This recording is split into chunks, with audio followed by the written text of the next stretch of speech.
Come one, come all, gather around and hear the sounds of women's TV.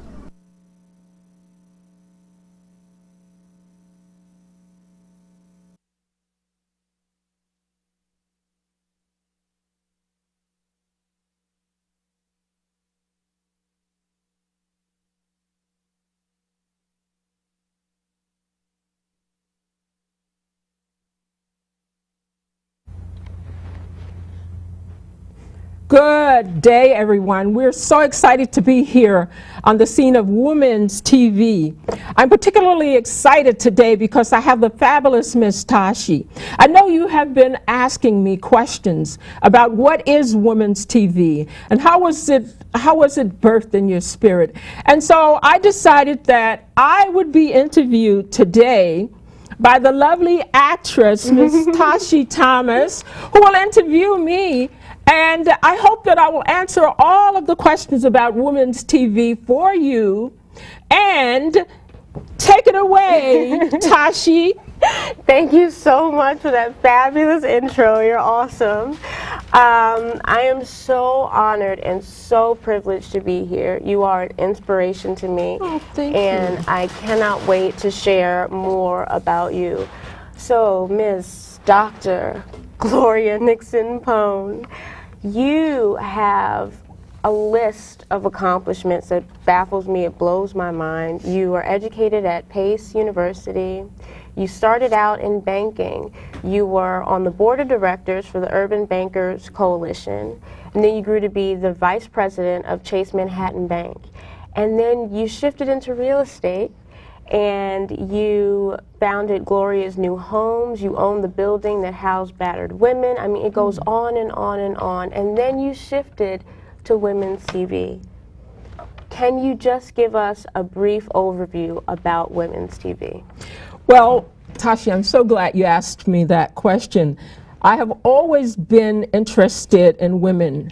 When I grew up as a little girl in Arkansas, I was surrounded by these beautiful, beautiful black women who were able to make something out of nothing. How did they do it? I don't know. But somehow they were able to take their dreams, their visions, and their aspirations and turn them into ways of feeding a family. And many of the families had 12 children, 10 children. You know, we weren't cutie pie families like we are today. But the women, my greatest inspiration was my grandmother, who taught me the beauty of being in service to community. She was she was our community midwife. She delivered more babies than you can count. Like I say, the families were big in those days. And then there was my Aunt Lou, who taught me how to work, how to make a living, how to deal with the world. And she also taught me, Tashi, how to deal with men. And then there was, of course, my mother, who taught me about finances. She says, Gloria, as soon as you fully realize that you must spend less than you earn, you will be on the road to financial success. Oh, that's wow, awesome yes, lesson. yes. And I was also inspired by my aunt, Shug, who lost all of her property and her land because she stood up for herself. So I'm moved by the injustice that women are confronted with.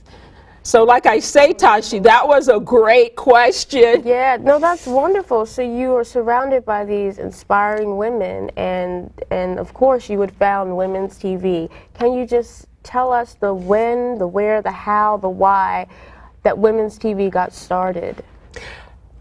Another great question. Well, the notion of Women's TV, I believe, was birthed in my spirit when I was a little girl, when my Aunt Shug had that horrible experience as a young woman who had worked for a family in Arkansas for about 30 years. And when she got ready to retire, I'll tell you more about that later on, but I think I was inspired to give voice to women. And in that inspiration of giving voice to women, I found myself, working in battered shelters, feeding homeless women. I found myself even in ministry, perhaps ministry, being a doctor of ministry, a graduate of New York Theological Seminary, and working in ministry for 20 years. Maybe all of that came out of that early childhood experience. Yeah, I believe that it came out of all of that. So I'm forever an activist. And maybe one day I'll be an activist actor like you. Possibly. So tell us more about Women's TV. Who is the target audience for Women's TV? Well, Women's TV is for every single person. Okay, and the reason I say persons is because men need to know and hear and understand the voices of women.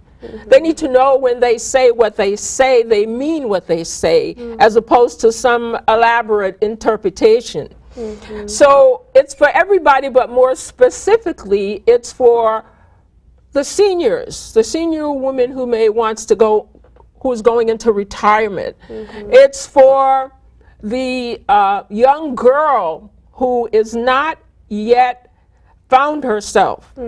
It's for the young girl, for girls who are in organizations like Organization for STEM. Women, STEM, yes, STEM, because STEM addresses women, girls who in science, education, technology, and math. So these young girls are the top of the shelf. And also there's another really great organization for girls called We Got It Going On, that's founded by... I love that. Yeah, it's founded by Jill Farabee is her last name. And also there are a lot of organizations that help women who are being trafficked here in the United States. And your organization, the Purple Ribbon Organization, that's going to be founding an event to combat violence against women. All of these kinds of things say to me that Women's TV is for everybody. Exactly. Everybody, regardless of age, regardless of gender. Exactly, and I know as a writer for Femi magazine, Femi Family empowers, motivates, and inspires. I know that we were so excited that we were doing this interview because these issues that you target, especially for adult women, the issues, we spoke earlier about the 4 categories that you try to hit when it comes to adult women's issues and concerns. Yes. That is personal development. Yeah, personal development. I think that's important because very often the way you feel about your person either inspires you and expands you or diminishes you.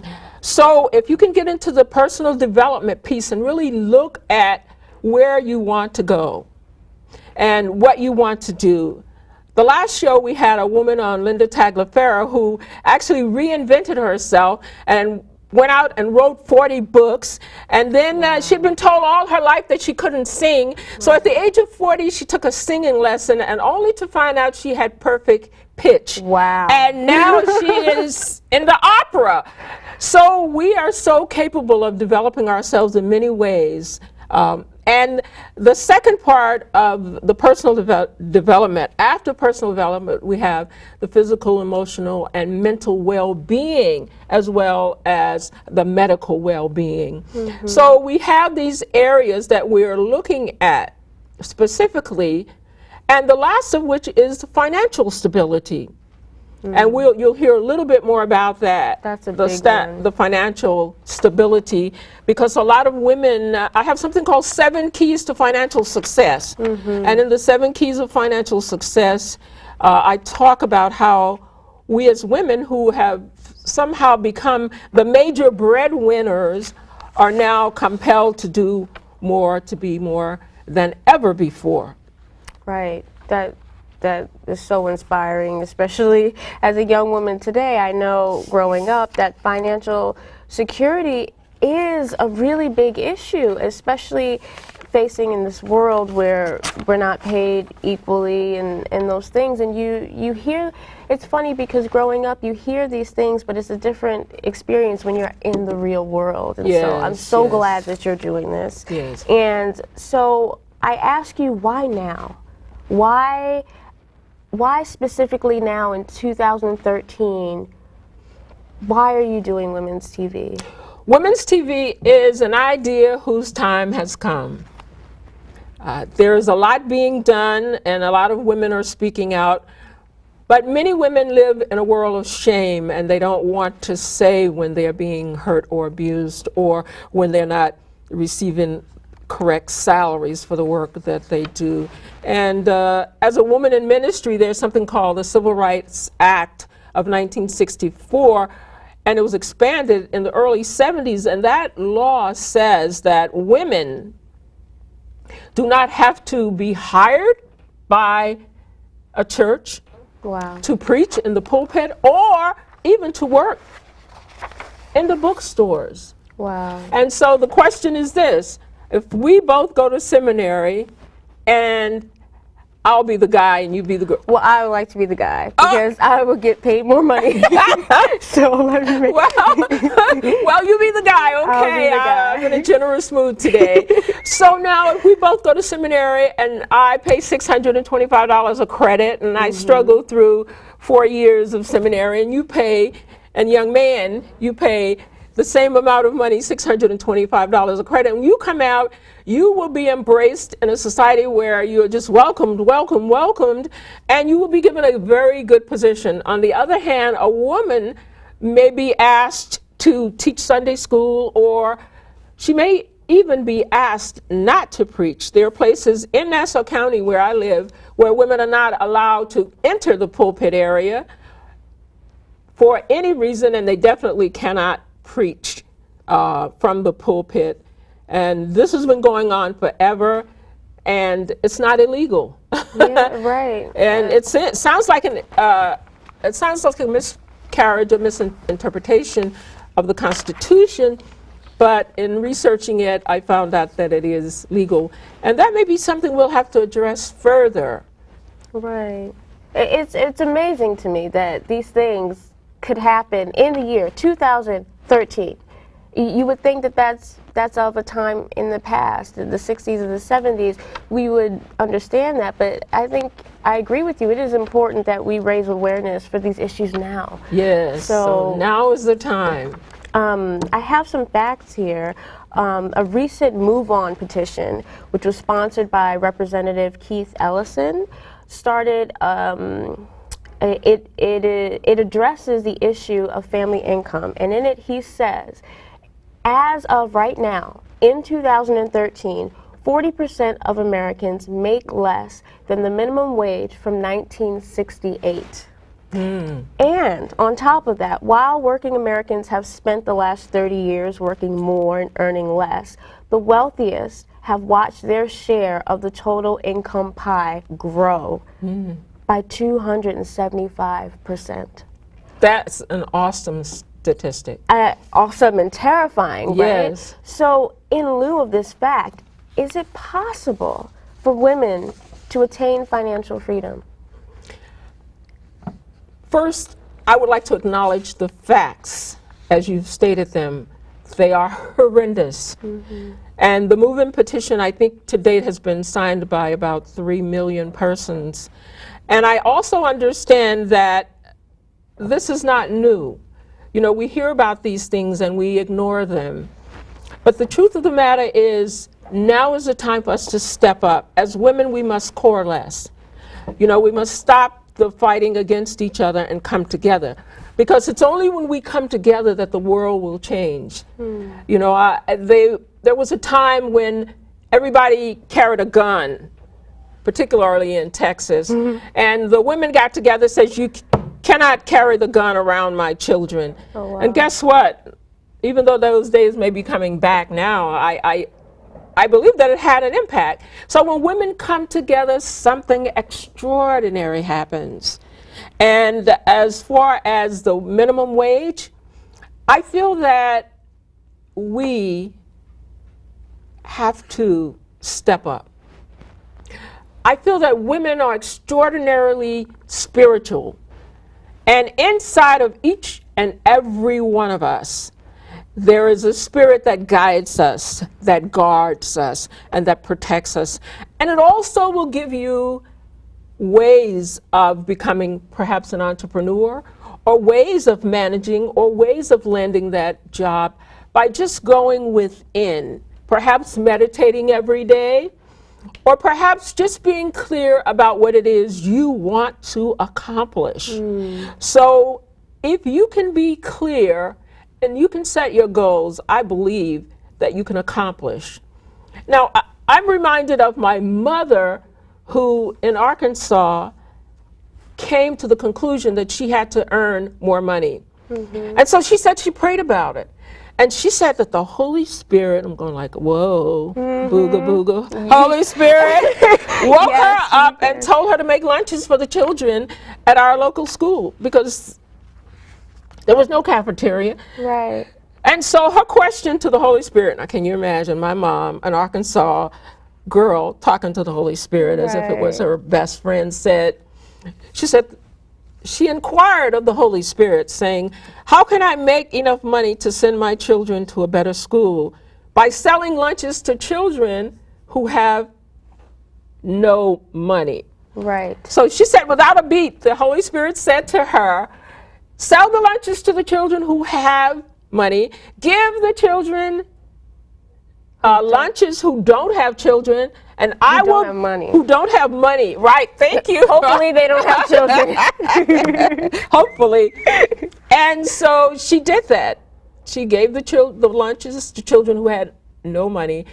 And next semester, my sister and I were in the best school, Wow. one of the best schools in the South, elementary school, not college. And so I think there's this dynamic thing that lives in our heart. And I think if we come to a point where we can rely on that more often, I think we'll be saved. I think in that is our salvation. And, you know, I knew that I would not be working for Chase all my life.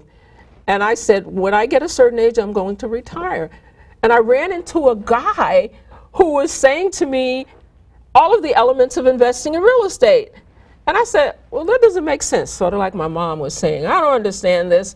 And eventually I opened Gloria's new Homes Realty, which you've heard about. And I was able to, with grants, get housing through our organization for persons who are seeking to own their own home. And that was a glorious time for me because now a woman with 2 or 3 or 4 or 5 children can have her own home. That is fantastic.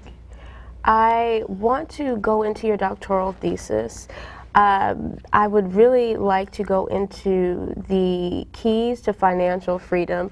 You just illustrated with first of all, you've stated that you do believe that it is possible, even in this economy where the rich are getting richer and the poor are getting poorer. It is, and on top of that, women are getting paid less, that it is possible for women to gain financial freedom. So tell me about these 7 keys to financial freedom. Thank you for asking. The 7 keys to financial freedom is a way of harnessing the resources that you have. It's really based on the prophetic theology of stewardship. Like a good steward is one who manages well. So the key is managing what you have. I'll tell you about 3 of the keys to start. The first key is to avoid overspending. Now, when I see a pair of shoes, my husband and I were at the National Medical Convention in Toronto, Canada, and they actually have a shoe museum of women's shoes going back to 1920s. And I mean, I was in 7th heaven just seeing the sign, shoe museum. Oh, wow. So on my iPad, you'll see whenever you see me looking at this shoe and click a little shot of it. So I think the notion of not overspending is a big thing for women because we so much identify with spending. It makes us feel good to spend money, whether we have it or not. It makes us feel good. And on that note, I would say avoid using the credit card. For this reason, this one reason, there is no such thing as a credit card. It is a debt card. Every time you use it, do you create any credit for yourself? You have to get personal about this. Right. You create debt. Right. So if you can avoid the use of this card, this thing that the bank flowers and says credit card, And they're like wooing you in. They encourage you, if you want to build credit, take out this credit card and all these ads. It's a rip. It's a Yeah. rip. And so the second key that I want to talk about is investing. Investing in your children. Teach your children from the time that they are babies to be financially responsible. If it's their own allowance, teach them to be responsible for it. Teach them how to invest, how to be independent. So the first one was avoid overspending. The second one was invest in your children and teach them independence. And G is to make sure that you get rid of all of the debt that you have. You see, because the most money that we spend is not on the items, the shoes, that pair of shoes that I saw that cost $6,000.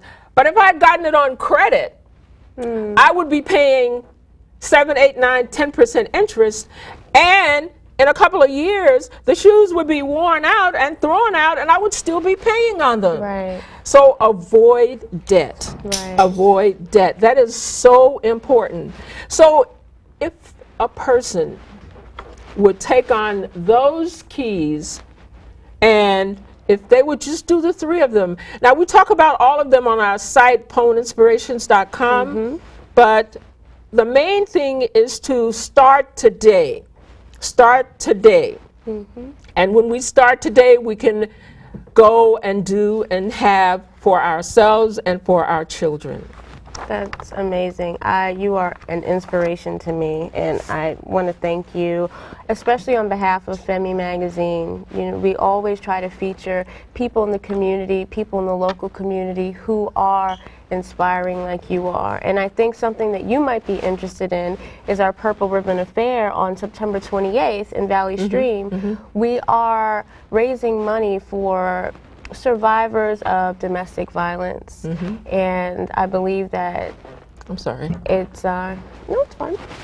I think that, you know, that ties right in with all the things that you're trying to accomplish on Women's TV. So we would like to thank you. We believe that you are amazing and a true inspiration. So bravo to you.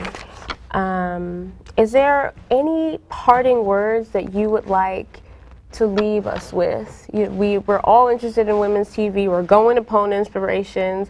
But anything you want to leave us with? Well, I'm really concerned about all issues that affect women. And as I told you earlier, I was mostly concerned at an early age. And that concern sticks with me today. So in founding Women's TV, I am inspired to know that we will do better and that we can do better. Knowing that something I didn't tell you earlier is that my aunt ended up losing her life defending her rights to her property, and she ended up losing her property too. And those kind of injustices can go on and on and on, and if we don't stand up and speak out, then what will we do? Right. We have to be willing to make a change. And I feel that change is coming. I feel that Women's TV is going to be one of the catalysts. And I see that it will be in Manhattan Cable in next month. And I see that it will be syndicated. And I see that we're going wonderful places. And I'm excited about it. I'm excited about young people like you.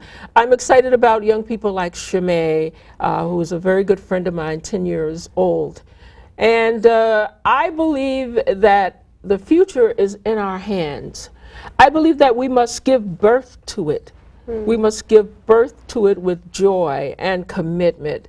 I believe that while finances is a very important step, but I can tell you this, if a person mismanages their health, if they mismanage their relationships, then you can sort of surmise that they will mismanage their pocketbooks. But I believe that every woman should have her own purse. Right. I clearly believe that. So if you are a mismanager, if you follow the ideas of Women's TV, it will help you to rein in all of the problems that you're having. It'll help you to look at them. You see, there's a great story in the Bible about Moses, and I'm not going to go Bible on you, but It's okay. Moses, it said when he was about 39 years old, he went out and he looked around and he saw that his people were being mistreated. In other words, Moses was right there from the time he was a baby, but it took 39 years of him looking at something before he saw the problematic conditions. So if we keep looking without seeing, then we're going to have a problem. But I feel inspired by young women like yourself, and I want to thank you for coming on. I feel inspired that there's hope. That there's hope. Hope not only for women and little girls and our seniors, but hope for the world. Thank you. Hope for the world. Thank you. Yeah, thanks. Good.